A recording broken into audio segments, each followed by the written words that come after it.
ٹھیک ہے، اور جس حد تک بھی ہو سکتا ہے اس کو آگے بھی پہنچانے کی کوشش کریں. اور جیسا میں نے آپ کو بتایا کہ اس کے حلال کو ہی حلال سمجھنا ہے اور اس کے حرام کو حرام ہی سمجھنا ہے. اپنی مرضی، اپنی خواہشات، اپنا نفس، اپنی پسند و ناپسند سب ایک طرف. جب اللہ کی بندگی کا دعویٰ کیا ہے تو وہ بندگی پھر ہر طرح سے ہونی چاہیے. ٹھیک ہے. اور دوسری ایک ٹپ آپ نے یہ یاد رکھنی کہ قرآن حکیم پڑھتے ہوئے جہاں جہاں جنت کا تذکرہ آئے وہاں پہ رک کے دعا مانگے کہ اللہ ربنا جعلنا منہم، اللہ تعالیٰ ہمیں ان لوگوں میں شامل کرے. اور جہاں پہ عذاب کا یا دوزخ کا ذکر آئے تو وہاں پہ پناہ مانگے. ٹھیک ہے. اللہ تعالیٰ ہم سب کو توفیق عطا فرمائے کہ ہم صحیح اس قرآن حکیم کے حق ادا کریں، اس کی کچھ کوشش کریں. چلے جی آگے دیکھیں. یہاں پہ یہ رکوع کمپلیٹ ہو گیا. آگے یا بنی اسرائیل اذکروا نعمتی التی انعمت علیکم وانی فضلتکم علی العالمین. اے اولاد یعقوب، اے بنی اسرائیل، میں نے جو نعمتیں تم پر انعام کی ہیں انہیں یاد کرو، اور میں نے تو تمہیں تمام جہانوں پر فضیلت دے رکھی تھی. یا بنی، اے بنی اسرائیل، اے بنی اسرائیل، اسکرو زال کافرا، یاد کرو. زال کافرا نصیحت کے لیے، یاد دہانی کے لیے، دونوں کے لیے آتا ہے. تو یاد کرو نعمتی، نعمت میری، نون عین اور میم اس کا روٹ ورڈ ہے اور چھوٹی یہ میری کے لیے آ رہا ہے. نعمتی، نعمت میری، التی وہ جو، الذی مذکر کے لیے آتا ہے اور التی مؤنث کے لیے آتا ہے. انعمت انعام کی میں نے، انعم انعام کی، اور پوری تیز جب اوپر پیش کے ساتھ آتی ہے تو وہ میں نے کے لیے آتا ہے. انعمت انعام کی میں نے، علیکم تم پر، علی اور کم سے مل کر، و اور انی بے شک میں نے، فضلتکم فضیلت دی میں نے تم کو. فا داد لام فضل سے فضیلت. ٹھیک ہے. اور یہ جو تا پیش تو ہے نا یہ میں کے لیے آ رہی ہے جیسا میں نے ابھی آپ کو انعمت میں بتایا. تو فضیلت دی میں نے، اور کم تم سب کے لیے آ رہی ہے. جہاں پہ تا پیش تو ہے نا اس کو ایسے انسرکل کر کے اوپر میں نے لکھتے ہیں آپ. تو فضیلت دی میں نے تم کو، علی اوپر، العالمین تمام جہان والوں پر، تمام جہانوں کی ہے نا. اچھا اب یہ آپ دیکھیں اسی طرح کی بات ہے جیسے جہاں سے اللہ تعالیٰ نے جب بنی اسرائیل سے خطاب کا آغاز کیا تو وہاں پہ بھی اسی طرح کی بات کی تھی کہ بنی اسرائیل اذکروا نعمتی التی انعمت علیکم، کہ یعنی تم وہ نعمت یاد کرو جو میں نے تمہیں دی. نعمت سے مراد ان کو جو ہدایات، جو کتابیں بھی ان کو دی، ان کے اوپر اللہ تعالیٰ نے ایک انبیاء کا سلسلہ ان کی نسل میں مسلسل جاری رکھا. تو یہ اللہ تعالیٰ نے ایک طرح سے ان کو دوسروں پر فضیلت بھی دی تھی نا. وَأَنِّي فَضَّلْتُكُمْ عَلَى الْعَالَمِينَ، کہ میں نے تمام جہان والوں پر تمہیں جو ہے وہ فضیلت دی تھی کہ تم کو چنا تھا اس کام کے لیے. تو تمہیں اللہ تعالیٰ کی طرف سے علم، ہدایات، کتابیں دی گئیں، انبیاء بھیجے گئے، تمہیں جو ہے وہ پہلے ہدایت دی گئی اور تم پہ پھر یہ ذمہ داری ڈالی گی کہ آگے اس کو پہنچانا ہے. تو اللہ تعالیٰ نے جو خطاب کا جہاں سے شروع کیا تھا وہاں پہ بھی نعمت کی یاد دہانی کی تھی، اور اب یہ یہاں پہ خطاب ان سے اینڈ ہو رہا ہے تو یہاں پہ پھر اسی طرح کی بات آ رہی ہے، نعمتوں کی یاد دہانی کرائی جا رہی ہے کہ دیکھو تمہیں اللہ تعالیٰ نے کیا کیا دیا تھا، کن کن چیزوں سے نوازا تھا. کیونکہ نعمتوں کا جب احساس ہوتا ہے نا تو اس سے پھر رب کی معرفت آتی ہے، اس سے صحیح طرح سے پھر اللہ تعالیٰ کی محبت بھی پیدا ہوتی ہے. اور جب معرفت اور محبت ہوتی ہے پھر انسان اس کی اطاعت بھی کرتا ہے کیونکہ پھر اللہ کا تقوی آتا ہے انسان میں. تو یہ ضروری ہے کہ جو نعمتیں ہیں ان کو یاد بھی رکھا جائے اور جو نعمتیں ہیں ان کا یعنی صحیح طریقے سے احساس کیا جائے ورنہ انسان جو ہے نا ان نعمتوں کو نظر انداز کرتا رہتا ہے، ناشکری کرتا رہتا ہے اور صحیح طریقے سے جو ہے وہ حق ادا نہیں کر سکتا. ٹھیک ہے. کیونکہ اللہ تعالیٰ نے آپ دیکھیں کہ مسلسل ان کو اپنے احسانات یاد کرائے ہیں کہ تمہیں امامت بھی دی گئی، تمہارے نبوت کا سلسلہ بھی جاری کیا گیا، کتابیں دی گئیں، لیکن تمہارا رویہ مسلسل نافرمانی کا رہا، مسلسل اس نعمت کی ناقدری کا رہا، ناشکری کا رہا. ٹھیک ہے. اور ساتھ ساتھ ہم دیکھ رہے ہیں کہ اللہ تعالیٰ ان کو وارن بھی کر رہے ہیں کہ اپنی اصلاح کر لو، تم اس نبی کو پہچان گئے ہو تو اب اس کو مان بھی لو، پھر وہی نافرمانی والی روش نہ رکھو ورنہ ایک دن آئے گا جس دن تمہیں پھر اس چیز کا جواب دینا پڑے گا. ٹھیک ہے. یہاں سے جو ہے نا اللہ تعالیٰ نے یعنی اب اپنے خطاب کو اینڈ کرتے ہوئے بھی وہی بات کہی ہے کیونکہ آگے جو ہے نا اب اللہ تعالیٰ نے حضرت ابراہیم کا ذکر کرنا ہے، ابھی آپ پڑھیں گے، تاکہ ان کو یہ بتایا جائے کہ امامت جو ہے وہ کوئی کسی کی میراث نہیں ہے کہ یہ لازمی امامت کے اوپر تمہارا ہی حق ہے۔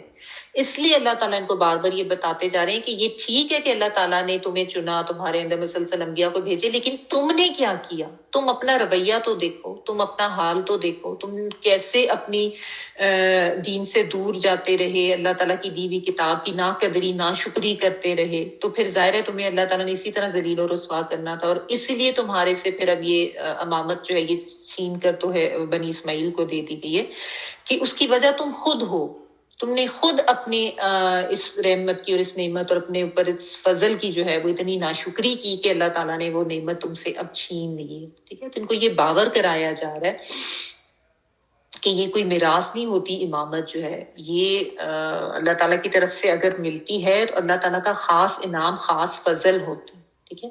لیکن تم نے اس کی کتنی ناشکری کی، ٹھیک ہے؟ تو تاکہ یہ سمجھ لیں آگے بھی اللہ تعالیٰ ان کو جو بات کہہ رہے ہیں، وَاتَّقُوا يَوْمًا لَا تَجْزِي نَفْسٌ عَن نَفْسٍ شَيْئًا وَلَا يُقْبَلُ مِنْهَا عَدْلٌ وَلَا تَنفَعُهَا شَفَاعَةٌ وَلَا هُمْ يُنصَرُونَ۔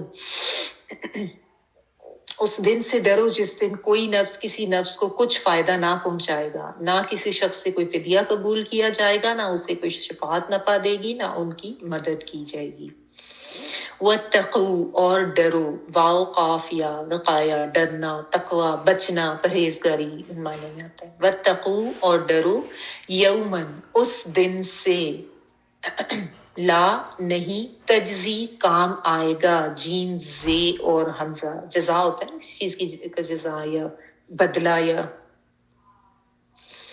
نہ کام آئے گا نفسن کوئی نفس، ان نفسن ان سے، اور نفسن کسی نفس، یعنی کوئی نفس کسی نفس کے کام نہیں آئے گا، شیئن کچھ بھی، یعنی شیء ہم کہتے ہیں کسی چیز کے لیے، یعنی تھوڑا سا بھی کسی کے کام نہیں آئے گا، تھوڑی سی چیز کے لیے بھی، والا اور نہ، یقبل قبول کیا جائے گا، قاف با لام قبول، اور یہ جو ہے عطین والا یہ وہ کے معنوں میں کہ وہ قبول کیا جائے گا، اور شروع میں پیش اور ساری حرکات اوپر ہیں تو وہ قبول کیا جائے گا، کیا نہ قبول کیا جائے گا، من ہا اس سے، اور من سے کے لیے آ رہا ہے۔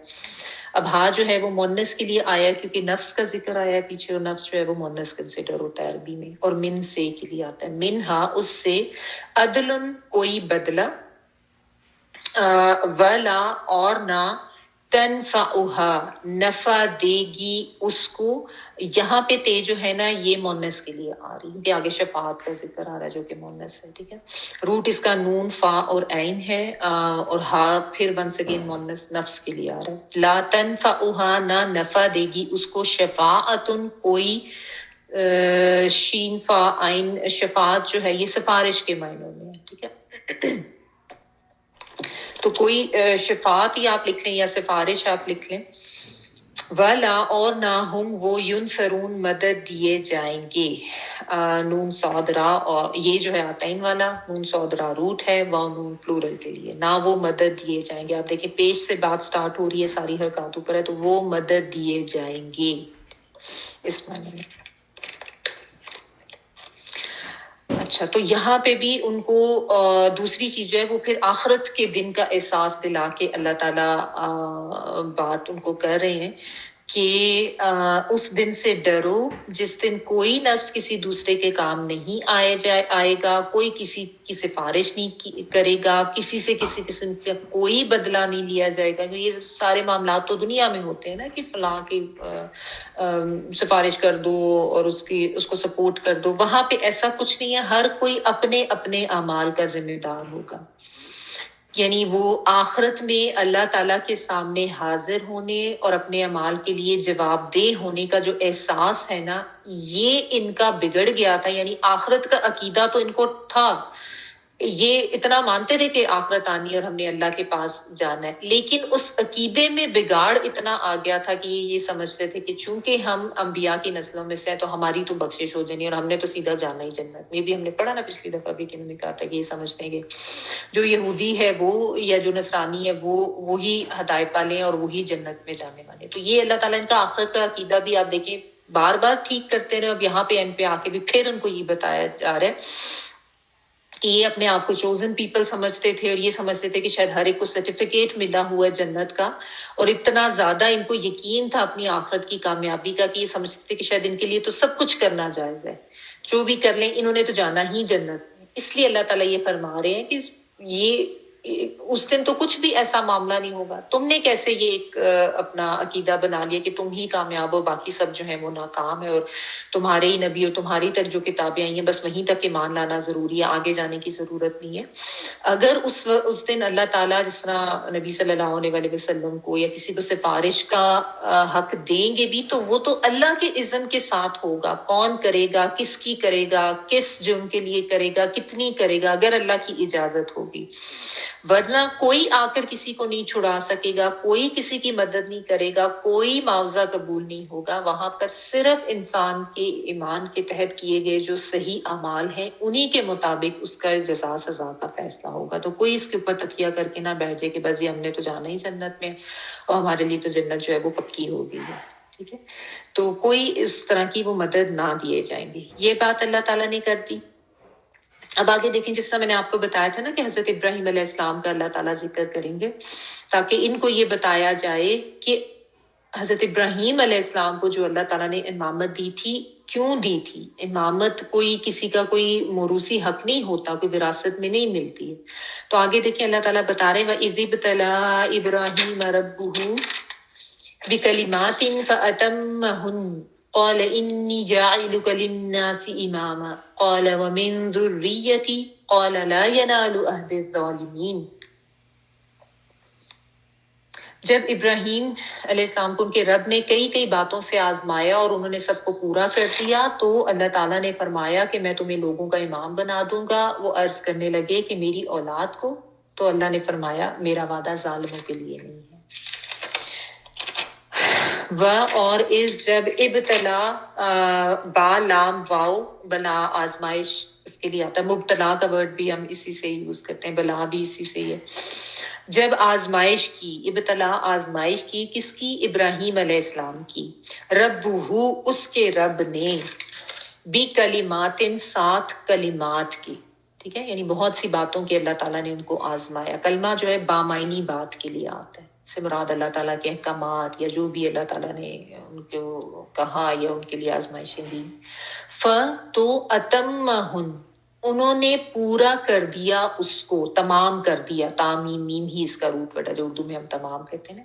تو ہننا ان کو، یعنی ان تمام کلمات کو انہوں نے جو ہے وہ پورا کیا، چونکہ کلمات مونس ہیں تو اس کے آگے ہننا مونس کے لیے آ رہا ہے۔ قولا فرمایا، انی بے شک میں، جائلو کا بنانے والا ہوں تجھ کو، جعلا بنانا جیم عین لام، اور کا تجھ کو، یعنی اللہ تعالیٰ نے پھر حضرت ابراہیم علیہ السلام کو یہ کہا کہ میں تمہیں بنانے والا ہوں۔ کیا بنانے والا ہوں؟ للناسی لیے لوگوں کے، الناس لوگ، اماماً امام، ٹھیک ہے، امام وہ ہوتا ہے جس کی پیروی کی جائے۔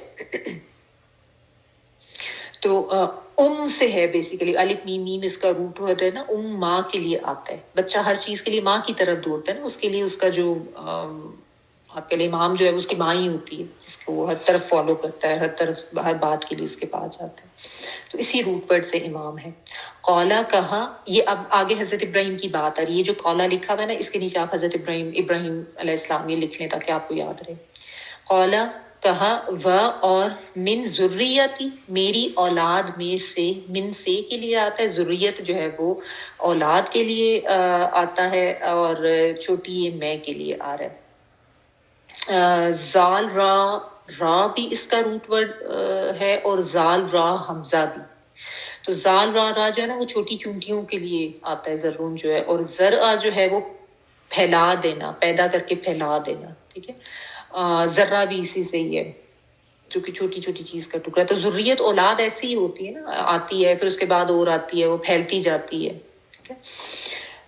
اچھا، اور چونٹیاں بھی جو ہے وہ ایسے پھیل جاتی ہیں تو دونوں روٹ ورڈ اس کے بتائے جاتے ہیں، زال را را بھی اور زال را حمزہ بھی.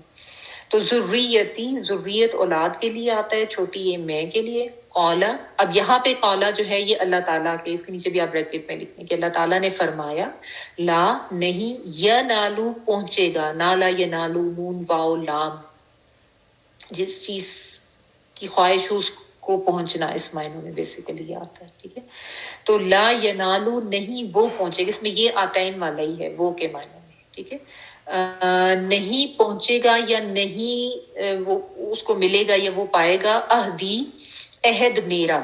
یہاں پہ عہد سے مراد امامت کا عہد ہے، چھوٹی یہ میں کے لیے آ رہا ہے، عہدی میرا عہد، الظالمین ظالموں کو. ٹھیک ہے. اچھا، اب یہاں پہ جو ہے اللہ تعالیٰ نے حضرت ابراہیم علیہ السلام جو ہیں ان کے بارے میں یہ بتایا ہے، کیونکہ آپ کو پتہ ہے کہ حضرت ابراہیم علیہ السلام جو ہیں ان سے نسبت سبھی لوگ کرتے تھے. یہود و نصارہ کو بھی پتا تھا کہ ظاہر ہے مطلب حضرت ابراہیم علیہ السلام کی جو حضرت اسحاق ان کے بیٹے، پھر حضرت اسحاق ان کے بیٹے، پھر ان سے نسل چڑھی، تو وہ بھی ان کو اپنی امام یا اپنی آپ یہ سمجھتے تھے کہ ان کا جو سلسلہ نسب ہے وہ ان سے ملتا ہے. اور اس بات پر مشرکین عرب بھی فخر کرتے تھے، وہ بھی کیونکہ ظاہر ہے وہ حضرت اسماعیل علیہ السلام کی اولاد میں سے آگے سے تھے، تو حضرت ابراہیم پہ تو سب کا اتفاق تھا کہ سب ان کو مانتے، لیکن عمل جو ہے اس کے برخلاف کرتے تھے. تو اس لیے اللہ تعالیٰ نے کئی جگہوں پہ قرآن پاک میں جو ہے نا حضرت ابراہیم علیہ السلام کا ذکر کیا، اور اب آگے جا کے چونکہ وہ تحویل قبلہ کی بھی بات آنی ہے کہ یعنی جب کعبہ جو ہے وہ تبدیل کیا گیا، یعنی بیت المقدس سے خانہ کعبہ کی طرف رخ کیا، اس کا حکم بھی آنا تھا جو کہ حضرت ابراہیم علیہ السلام نے تعمیر کیا. تو اس لیے اب یہاں سے حضرت ابراہیم علیہ السلام کا تذکرہ جو ہے وہ شروع ہو رہا ہے. ٹھیک ہے، تو اللہ تعالیٰ نے نا یہاں پہ ان کو یہ بتایا ہے کہ امامت کیوں حضرت ابراہیم کو اللہ تعالیٰ نے دی. یعنی تم یہ سمجھتے ہو کہ شاید یہ تمہارا کوئی نسلی موروثی حق ہے، تو ایسی بات نہیں ہے. اللہ تعالیٰ نے جو ہے حضرت ابراہیم کو جب امامت دی تھی تو اس سے پہلے اللہ تعالیٰ نے ان کو اتنی آزمائشیں دی تھی، اور وہ ان تمام آزمائشوں میں پورے اترے تھے. ٹھیک ہے، امامت کا یا پیشوائی کا مرتبہ تبھی ملتا ہے جب اللہ تعالیٰ کی طرف سے جو بھیجی ہوئے ساری احکامات ہوتے ہیں ان کے اوپر انسان صحیح طریقے سے عمل کرتا ہے، بھلے وہ کتنے مشکل ہی کیوں نہ ہو. یہ جو کلمات ہیں اس کو آزمائش کے معنوں میں بھی لیا ہے، اور بعد میں اس کو احکامات کے لحاظ سے بھی ایکسپلین کیا ہے کہ اللہ تعالیٰ نے جو آزمائشیں ان پہ بھیجی ان پہ وہ پورے اترے، جو احکامات ان کو ملے چاہے وہ کتنے ہی مشکل تھے بطور آزمائش ان کو دیے گئے، انہوں نے ان کو بھی پورا کیا. ٹھیک ہے نا. تو اب حضرت ابراہیم علیہ السلام کا ذکر کیوں بار بار قرآن پاک میں آتا ہے؟ ایک تو یہ کہ امامت اللہ تعالیٰ نے ان کو پیشوائی جو دی اور انہوں نے اس کو کس طریقے سے اس کا حق ادا کیا، کن کن آزمائشوں سے گزرے، ان چیزوں کو سمجھانے کے لیے، کیونکہ اس میں بھی بہت لیسن ہے. پھر یہ بھی کہ خانہ کعبہ جو ہے اس کی جس کی تعظیم ہر ایک پر فرض ہے، وہ انہوں نے ہی تعمیر کیا تھا، انہی کے ہاتھوں بنا تھا، جو کہ اب مرکز عبادت بھی ہے. ٹھیک ہے نا. اور پھر ایک یہ بھی ریزن کہ کیوں حضرت ابراہیم علیہ السلام کا اللہ تعالیٰ ذکر کرتے ہیں بار بار کہ امت مسلمہ اور یہ جو آخری نبی صلی اللہ علیہ وسلم کا ظہور، یہ اصل میں دعائے ابراہیمی بھی ہے، یعنی حضرت ابراہیم نے دعا کی تھی، وہ بھی ہم آگے پڑھیں گے کہ میری امت میں سے نبی بھیجے. اور بات وہی کہ چاہے بنی اسماعیل ہیں یا بنی اسرائیل، یعنی حضرت یعقوب ہیں یا حضرت اسماعیل ہیں، حضرت اسحاق ہیں، سب کی نسبت تو پیچھے جا کے حضرت ابراہیم سے ہی ملتی ہے، انہی کے نسل سے سارے انبیاء ہیں. تو بتایا یہ جا رہا ہے ان کو کہ تم اس نبی پر ایمان لے آؤ، کیونکہ ان کا تعلق بھی اسی چین سے ہے. یعنی بیسیکلی اوپر تو حضرت ابراہیم علیہ السلام ہی ہیں جن سے یہ ساری نسل چل رہی ہے، تو ایک ہی امت ہو سب اپنی ذات میں، تو اس لیے تم ان کی بھی پیروی کرو. ان کو تم کیوں نہیں مانتے ہو، یا ان پہ تمہیں کیوں اعتراض ہو جاتا ہے؟ تو حضرت ابراہیم علیہ السلام جو ان کے بارے میں ہمیں پتہ ہے کہ بچپن سے جوانی تک اور پھر آگے تک مختلف آزمائشوں سے وہ گزرتے رہے ہیں، اور اللہ تعالیٰ نے ان کو چونکہ امام بنانا تھا، وہ ان ساری آزمائشوں سے ان کو گزار کر ان کو خالص کیا، چھوٹی بڑی ہر طرح کی آزمائشیں. کیا کیا آزمائشیں تھیں ان کے، آپ کو پتا ہے کہ وہ ایک بت پرست ماحول میں ان کی پیدائش ہوئی تھی. ان کے پورے جو خاندان قوم سب جو ہے وہ بت پرست تھی. ایون ان کا اپنا باپ جو تھا وہ بت بناتا تھا، بت تراشتا تھا اور وہ جو ہے وہ بیچتا تھا. اور لیکن آپ کے اندر جو ہے یعنی حضرت ابراہیم علیہ السلام کے اندر ایک وہ نور فطرت تھا، ان کے اندر ایک بصیرت تھی، اس لیے وہ اس کے خلاف ہوئے. حالانکہ اپنا سگا باپ سوچے کہ بت پرست تھا، بت بنانے والے میں سے تھا. پھر آپ کو پتا ہے کہ انہوں نے اپنی قوم کو بھی سمجھانے کی کوشش کی، ان کو بھی تبلیغ کرتے، ان کو بھی بتاتے، اور قوم نے جو ہے ان کی اتنی مخالفت کی کہ ان کو آگ میں پھینکنے کا فیصلہ کیا گیا. اور اس فیصلے میں باپ بھی ساتھ شامل تھا. وہ پورا آگ کا الاؤ روشن کیا گیا، اس میں ان کو پھینکا بھی گیا، لیکن اتنا زیادہ ان کے اوپر ان کا اللہ کے اوپر توکل تھا اور انہوں نے بس جو ان کے لیے آزمائش آئی اس پہ وہ تیار ہو گئے اور اللہ تعالیٰ نے وہ آگ جو ہے وہ ٹھنڈی کر دی. ٹھیک ہے. اچھا، تو پھر بھی وہ ڈٹے رہے اس کے اوپر، مطلب وہ یعنی آگ تو وہ ٹھنڈی ہوگی، بچ بھی گئے. پھر وہ وہاں سے چلے گئے. مطلب قوم نے اتنا ان کو تنگ کیا، آپ ہی کہہ لیں گے جلا وطن کیا. عراق میں تھے نا یہ، تو وہاں سے پھر یہ ہجرت کر کے شام چلے گئے تھے. اور جو ان کی پھر وائفز کا بھی ذکر ملتا ہے کہ ایک تو حضرت سارہ تھی جن سے حضرت یعقوب علیہ السلام اور پھر آگے ساری نسل چلی، اور دوسری حضرت ہاجرہ جن سے حضرت اسماعیل علیہ السلام، وہ قصہ تو سب کو پتہ ہی ہے ڈیٹیل، جن سے پھر یہ عرب کی طرف سارا یہ نسل تھی. اور ایک اور وائف حضرت قطورہ کا بھی ذکر ملتا ہے، لیکن زیادہ تر انہی کا آتا ہے. تو بہرحال، اور پھر حضرت اسماعیل علیہ السلام کا بھی آپ دیکھیں کہ کس طریقے سے حکم ہوا کہ بیوی اور بیٹے کو صحرا میں چھوڑ دو جا کے. پھر اللہ تعالیٰ نے سارا یہاں پہ وہ مکہ میں یہ پوری آبادی کرنی تھی، تو کوئی دوسری بات انہوں نے نہیں کی، جا کے اپنی بیوی اور بچے کو وہاں پہ چھوڑ دیا. اور پھر سارا وہ معاملہ کس طریقے سے وہ زمزم کا پانی اور پھر آہستہ آہستہ وہاں پہ آبادی ہوتی گئی. اور پھر جب حضرت اسماعیل جب بڑے ہوتے ہیں تو پھر حکم ہوا کہ ان کی گردن پر چھری پھیر دو، اس پہ بھی فوراً تیار ہو گئے. تو یعنی کس کس طریقے سے آپ دیکھیں اللہ تعالیٰ نے ان کو آزمایا، اپنا خاندان چھوڑا، گھر چھوڑا، قوم علاقہ سب چھوڑا. پھر اور بھی ان کی آزمائشیں چلتی رہی، محبت سے آزمائش ہوئی ہر طریقے سے، لیکن ہر آزمائش پر پورے اترے. سب محبتوں کو نیچے رکھا، اللہ کی محبت کو سب سے اوپر رکھا. ٹھیک ہے. تو یہ بات ہے جو اللہ تعالیٰ نے یہاں پہ کی ہے نا، فَأَتَمَّهُنَّ، جو ان کو کہا گیا انہوں نے اس کو پورا کیا. جو احکامات اللہ تعالیٰ نے آپ کو دیے آپ نے ان کو بھی پورا کیا. جو آزمائشیں اللہ کی طرف سے آپ کو آئیں آپ اس پر بھی پورے اترے، کسی پر اعتراض نہیں کیا، کسی پر خود کو بڑا نہیں سمجھا. اچھا، یہاں پہ ایک چیز وہ بھی بتا دوں، جو احکامات کا میں نے آپ کو کہا ہے نا کہ بعض مفسرین نے یہ بھی بیان کیا کہ اللہ تعالیٰ نے جو آپ کو حضرت ابراہیم پہ کچھ صحائف آئے تھے نا، صحف ابراہیم کا بھی ذکر آتا ہے، تو اس میں اللہ تعالیٰ نے ان کو کچھ احکامات بھی دیے تھے، جو کہ روایات میں یہ آتا ہے کہ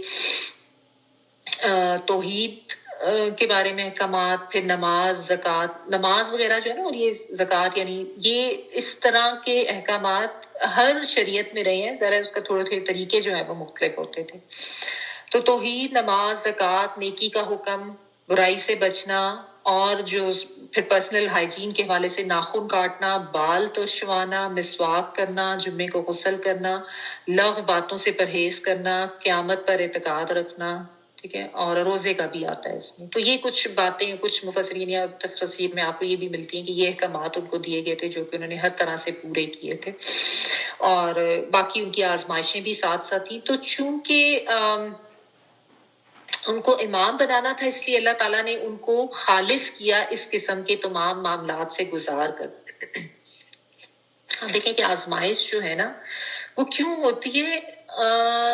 انسان کو خالص کرنے کے لیے، اس کی قابلیت پرکھنے کے لیے، اس کو اور زیادہ نکھارنے کے لیے، اس کی صلاحیتوں کو ابھارنے کے لیے. کو خدا نخواستہ کوئی گناہ گار تو نہیں تھے یہ، کہ جیسا ہمارا تو یہی کانسیپٹ ہے نا کہ بس کسی کے ساتھ کچھ ہوا ہے تو یہ تو بڑا گناہ گار ہے. یہ ایسا نہیں ہے. مطلب اللہ تعالیٰ انسان کو کسی اور چیز کے لیے تیار کرنے کے لیے آگے اس طرح سے آزمائشوں سے بھی مطلب گزارتے ہیں، تو یعنی ان کو خالص کرنا مقصود تھا، کیونکہ اللہ تعالیٰ نے اتنا بڑا کام، اتنی بڑی ذمہ داری ان کو سونپنی تھی نا، تو اسی طرح درجات کی بلندی کے لیے، سکھانے کے لیے، کندن بنانے کے لیے، فتن کا ورڈ بھی آتا ہے نا، تو فتن جو ہے وہ سونے کو تپا کے تو اس کو کندن بنایا جاتا ہے، تو کیونکہ جب انسان آزمائش سے گزرتا ہے نا تو پھر صحیح پتہ بھی چلتا ہے کہ اس کا عمل کیسا ہے، پھر اس کو صبر کرنا بھی آتا ہے، پھر اس کو ذمہ دار ہونا بھی آتا ہے، ٹھیک ہے نا۔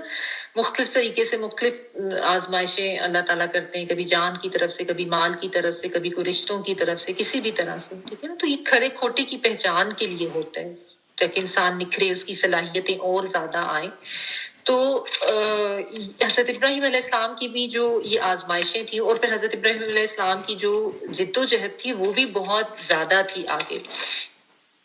ایک تو پہلی آیت ختم کر لیتے ہیں نا کہ اللہ تعالیٰ نے جب اتنا سارا کچھ ان سے کیا، ان کو بتایا کہ میں تمہیں امام بنانے والا ہوں، تو انہوں نے فوراً آگے سے یہ پوچھا کہ میری اولاد کو بھی، یعنی ظاہر اولاد کا انسان کو ہوتا ہے نا کہ اس کے بارے میں بھی انہوں نے فوراً پوچھا، تو اللہ تعالیٰ نے فوراً ان کو یہ بتا دیا، باور کرا دیا کہ ظالموں تک میرا عہد نہیں پہنچے گا۔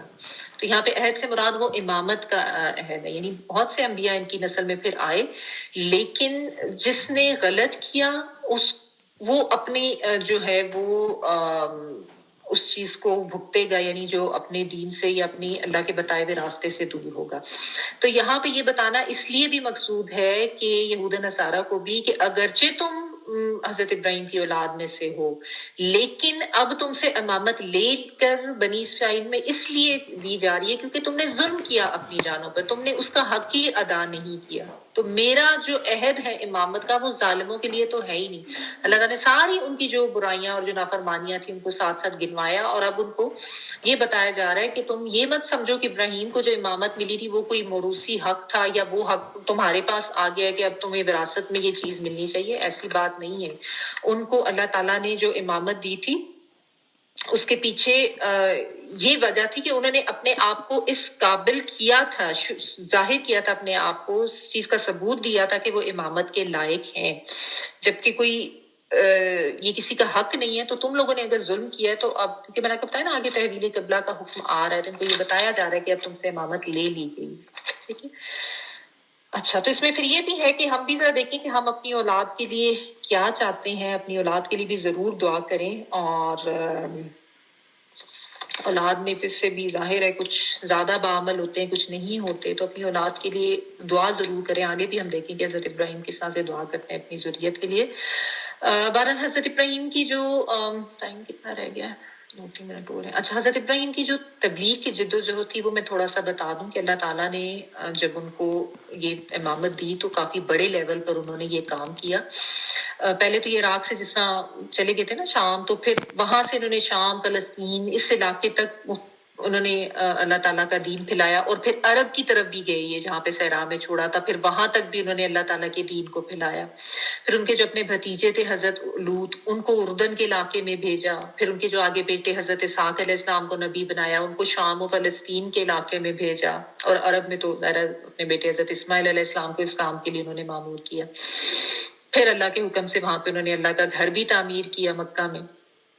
تو یہ دو بڑی شاخیں حضرت ابراہیم کی نسل سے نکلتی ہیں نا، ایک حضرت اسماعیل کی اولاد جو عرب میں تھی، قریش اور عرب کے دیگر قبائل کا تعلق اسی شاخ سے تھا، بنی اسماعیل سے، میں نے آپ کو یہ اس دن بھی بتایا تھا۔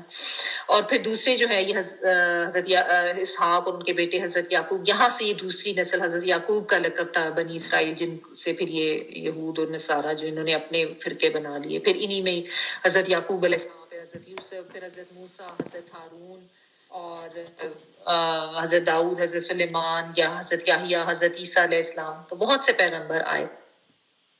تو لیکن مسلسل پیغمبر آئے، لیکن برائیاں آتی گئیں، دین سے دور ہوتے گئے، تو پھر زوال پذیر ہو گئے، پھر یہودیت بھی آ گئی، پھر عیسائیت بھی آ گئی، گروہ بندی ہوتی گئی، ٹھیک ہے نا۔ تو اللہ تعالیٰ نے یہ بتا دیا کہ یہ جو ان کو جو امامت ملی تھی وہ اس لیے ملی تھی کیونکہ انہوں نے اپنے آپ کو اس قابل کیا، اور اللہ تعالیٰ نے ان کو بھی یہ بتا دیا تھا کہ جو ظالم ہوں گے ان کو میرا عہد نہیں پہنچے گا۔ تو اس لیے تم لوگوں نے چونکہ اپنی جانوں پر یہ ظلم کیا، تو آج تم جو ہو اس نعمت کے سے اور اس امامت کے حق سے پھر محروم کر دیے گئے، اور اس لیے یہ بنی اسماعیل کو دے دی گئی۔ تو یہ تو اللہ کے فیصلے ہیں۔ تو یہ چیز ان کو بتائی گئی ہے. اب ہم ایسا کرتے ہیں کہ فی الحال اس کو یہیں پہ رکھتے ہیں، باقی انشاءاللہ تعالیٰ ہم کل کنٹینیو کریں گے. اور ابھی ہم بس تلاوت سن لیتے ہیں تھوڑی سی. جی تلاوت لگا دیں پلیز. G 1 minute.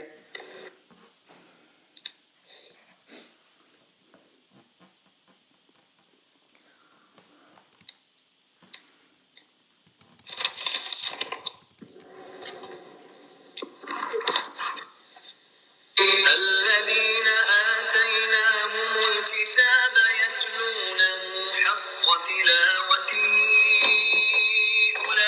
أولئك يؤمنون به ومن يكفر به فأولئك هم الخاسرون. يا بني